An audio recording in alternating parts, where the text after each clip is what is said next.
Is it the truth? Is it fair to all concerned? Will it build goodwill and better friendships? Will it be beneficial to all concerned? Thank you, President Althea. Today's speakers work for the Caucus, which is a weekly newspaper by Lancaster Newspapers. I'm really impressed that Lancaster Newspapers is committed to doing investigative reporting because it's something that's dying off.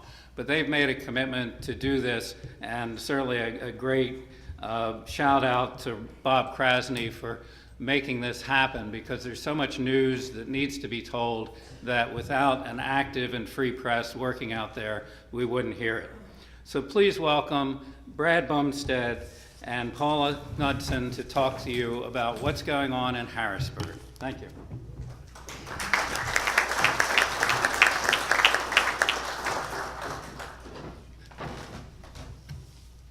Thank you very much for having us here. When we're done, you'll have to tell me what the four-way test is. I didn't pick that up through the... Oh, okay. Couldn't see it. Anyway, we want to tell you about the Caucus, what it is that we do. The Caucus is a print publication right now, but it'll soon be digitalized, and very soon, as a matter of fact. We launched in January of 2017, and since then, we've won 2 international awards and numerous state awards. And I believe that's because of the nature of the stories we do, which we really try to look at, what's going on in state government and sometimes local government that's maybe askew from what the voters wanted in the first place. The stories we focus on include wasted tax money. I mean, you hear politicians talk about that all the time. Well, guess who's wasting it?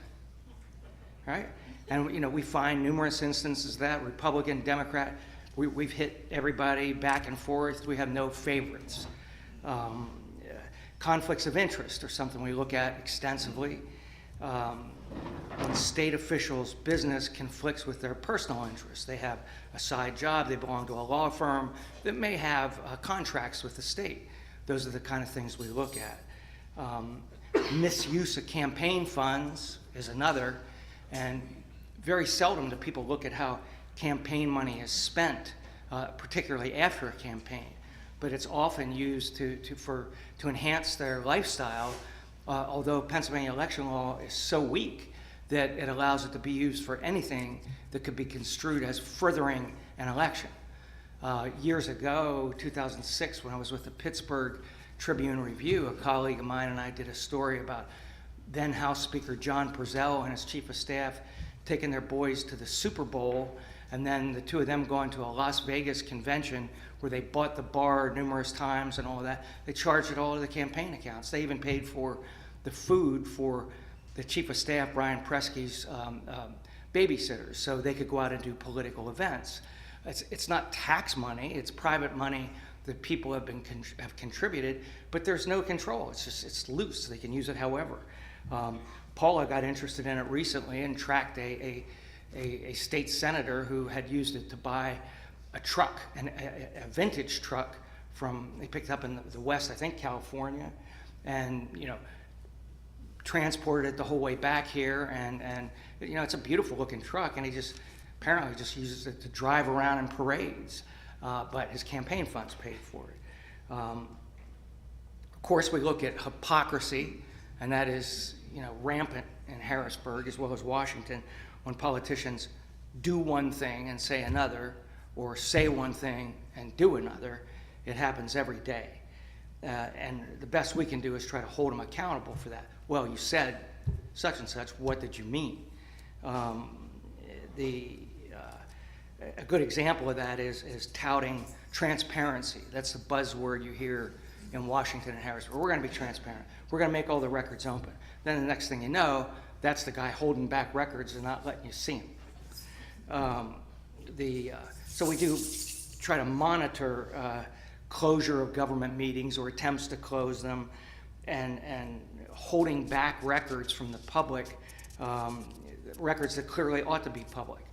And I'll just give one example of that. Paula's going to come in and fill in detail on a lot of these stories that we've done under these topics, but one in terms of holding back records that ought to be public, we tried to get the campaign spending for the past 3 years for Senate President Joe Scarnati, a Republican from Jefferson County. And the reason was that he had numerous expenditures on there that weren't explained. They would just say campaign gift or food purchases, and they were put on a credit card, so you couldn't tell for what. I mean, who he was entertaining or who he was paying or what the purpose of it was. Well, what happened was, to make a long story short, they eventually got back to us and said, you can have these records, you can have them, but you have to pay the $160 an hour that I pay my CPA, and it'll cost you about $2,000 to see these records. Now, keep in mind, we didn't ask to copy them. That would be a lot of copying charges. We just wanted to review them. And I referred to Prezell before, even though he went to prison. He, at least in 2006, allowed this reporter that I worked with from the Pittsburgh Trib, the two of us, to go to his accountant's office in New Jersey, Cherry Hill, New Jersey, take our own copier, sit there for 3 days and copy all his records. He never charged us a dime. So why Scarnati's doing this is beyond me. But that's where it stands. We may have some legal avenue. Under the heading of waste, and these are things Paula will outline for you, I'll just give you a quick hit on it. Junkets by judges to tropical resorts often. Extravagant spending, for instance, Lieutenant Governor and his fine cuts of meat and lump crab meat, and Amazon orders for hundreds of Cliff Bars and squeezable applesauce for something. So that's just part of it, but the bottom line is you paid for all of it. So there you go. And now Paula can fill you in a little more.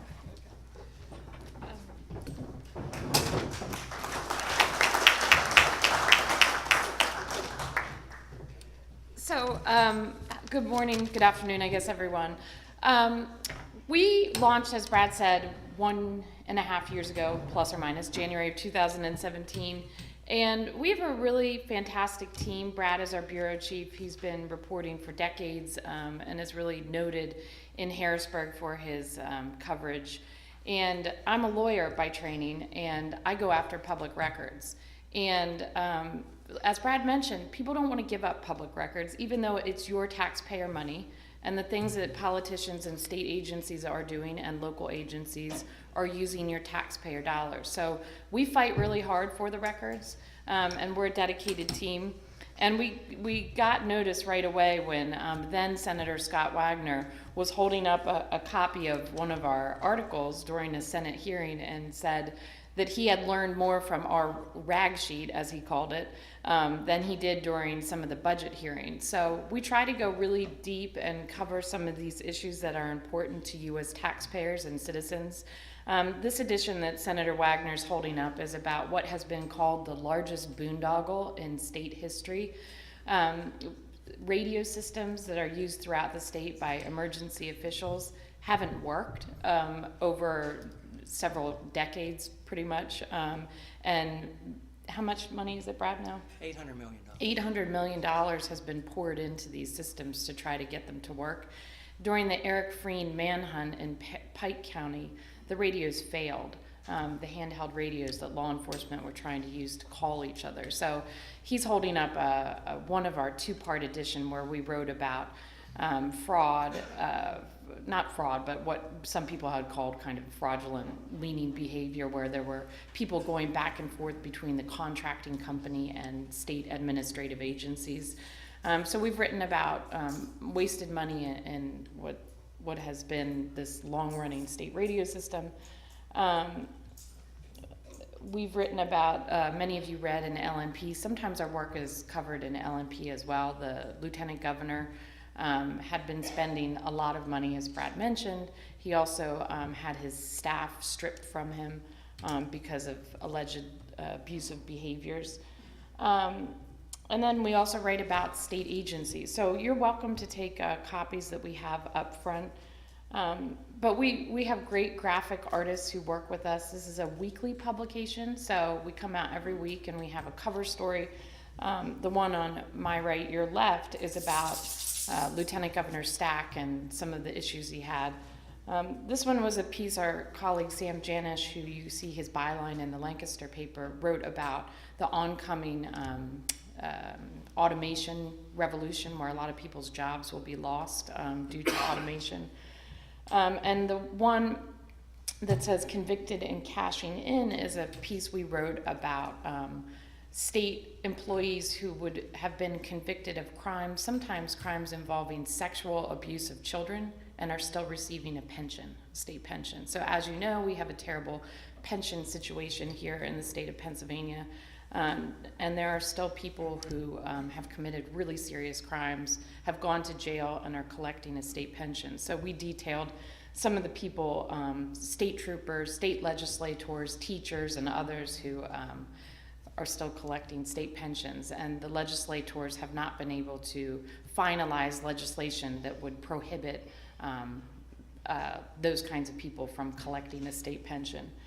And then one of our favorites that we had last year was a piece we called In the Shadows.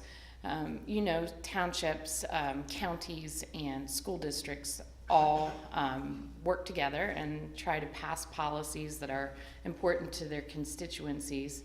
And your taxpayer dollars go to pay their work. Your taxpayer dollars also go to pay lobbyists who are lobbying the state legislature, often to close down access to public meetings and records.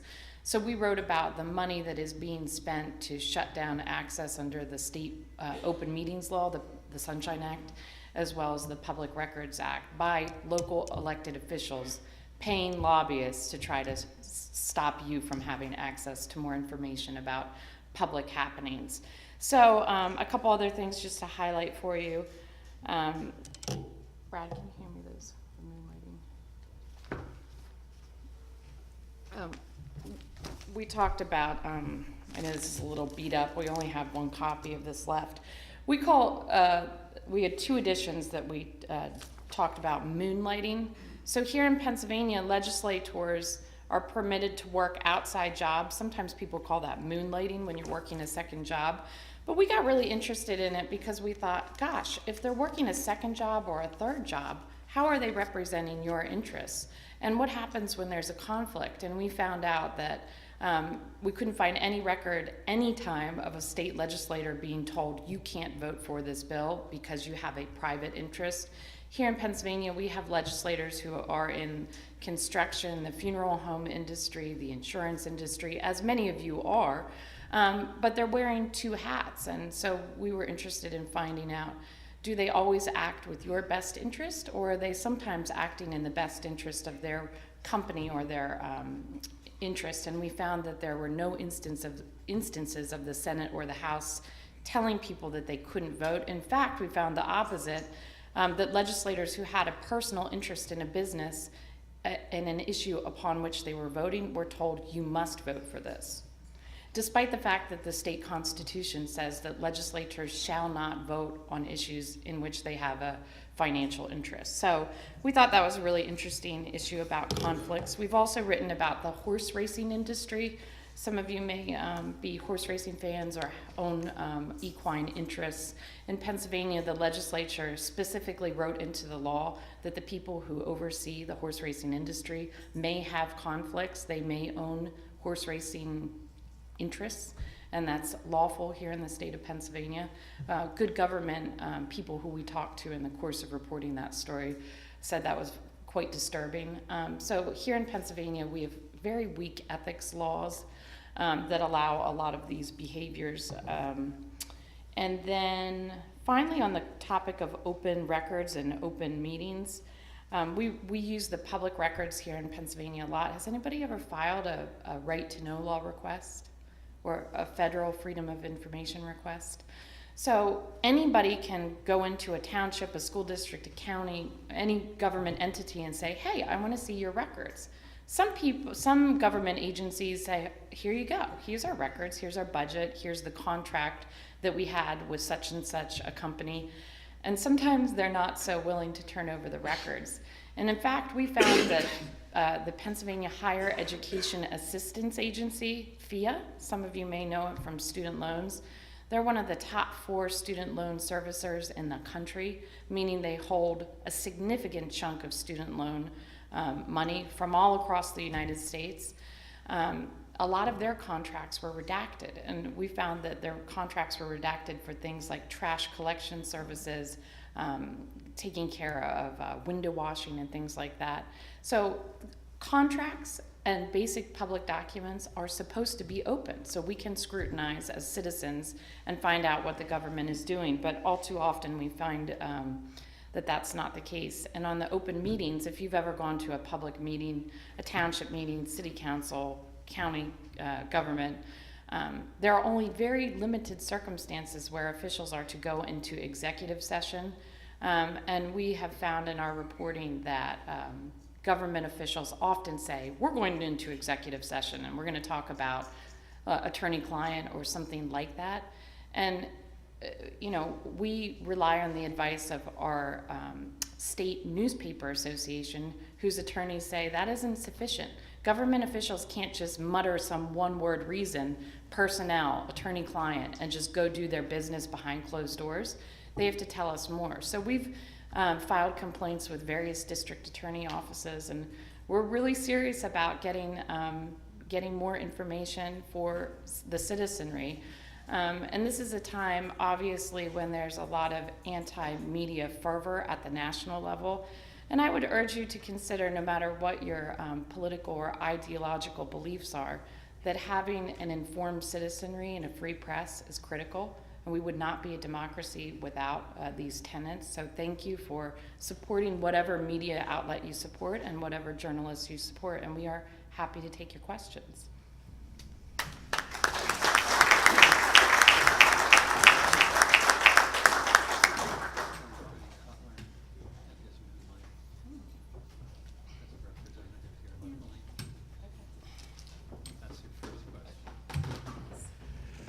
We assume you'll have some questions, but I think we have one right now. I asked if we could reflect on Brian Cutler moonlighting as an attorney, as a full-time state legislator. yeah, well, that's noted in one of our stories. We didn't find any kind of egregious conflict with, that he might have state contracts like some of the leaders do. Of course, Brian is in line to be the House majority leader when Representative Dave Reed leaves, and that he could be voted into that as soon as November. So, it'll be a whole new, thing for us to watch Brian Cutler and see how he does. But in terms of what he's done as a rank and file member, I have no real problem or issues with anything that I've seen. And just to tag on to that, the piece we did about lawyer legislators, we looked at lawyer legislators whose law firms had state contracts, and we didn't find any state contracts with his law firm. But there are certainly a number of other lawyer legislators who are their firms are making millions of dollars off state business. Right. First, thank you very much for the work you're doing. And I just happened to walk by, I didn't realize you had an office on State Street in Harrisburg. So Friday when I was out there, I walked by and there it was, knowing you were coming. But the piece on the right up there, In the Shadows, reminded me, and I don't know if you've done any work on it or not, but that is the infamous shadow budget of Pennsylvania that's actually, 3 or 4 times the size of the general fund. Well, it depends what you mean. There are probably 2 or 3 different things that could be categorized as shadow budgets, but what are you referring to? Just in broad terms, it's 80, it's like... Well, you're talking about with the federal money. They talk about the budget being $30 to $33 billion a year. It's actually $70 to $75 billion a year, but that counts all the federal money that comes in that the state spends. It's hard to see how it isn't, 75 billion, because that is in fact what they spend.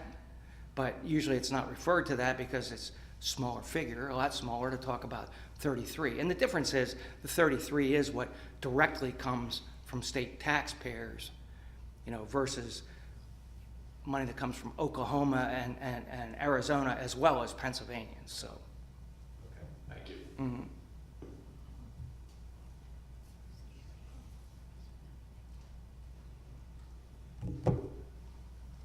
Yeah. When you talk about conflict of interest, one of the concerns I have is for people who decide to run for all good reasons for office and then get it. done to educate them as to the nuances of things they can or can't do? Because it's very easy to make mistakes if you're in an official position without realizing that you're in fact doing something that you thought was common sense that isn't common law. Well, I don't know about all governments or local governments, but I do know that if you're elected to the state house or senate, they have classes for freshman members and handbooks and tell them, look, this is what you're allowed to do, this is what you can spend state money on, this is what you can't do, like use your state staff for campaigning, which sent several people to jail about 10 years ago. So they do have classes on that and ethics when they come in.